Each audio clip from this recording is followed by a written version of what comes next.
Той се включи. Здравейте пак, приятели. Аз съм на не повече от 200 метра от плажа на Сахара. Съвсем близо е Сахара тук до мене. По това пътче, почти надясно веднага. И сме на плажа. Няма да ходя там, че сега ми е топло. Обаче по-интересното е тук. Виждате ли това местенце? 250 квадрата за 25 000 евро. Можете да си сложите, значи водата не е проблем.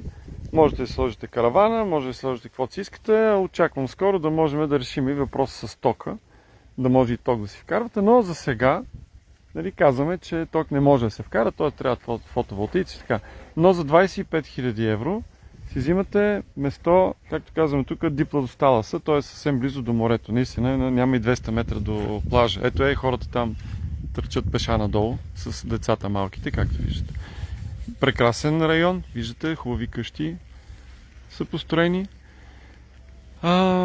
И така, за 25 000, аз знаете, че обикновено не давам цените веднага, но ето сега давам цената. 250 квадратни метра, прекрасен равен двор, само за 25 000 евро може да станете собственици, да си вземете една каравана за още 2-3 хиляди евро, или 4, или колкото решите, защото си има различни цени, да си я сложите тук, да си прокарате вода и от тук пеша, тъгъдък, на 200 метра сте отдолу прекрасни пясъчни плажове. Това е Сахара тук наблизо. Тези от вас, които познават района, ще знаят за какво става въпрос. Тези, които не го познават, напишете плаж Сахара в Нея Иракли и се огледайте да видите за какво става въпрос.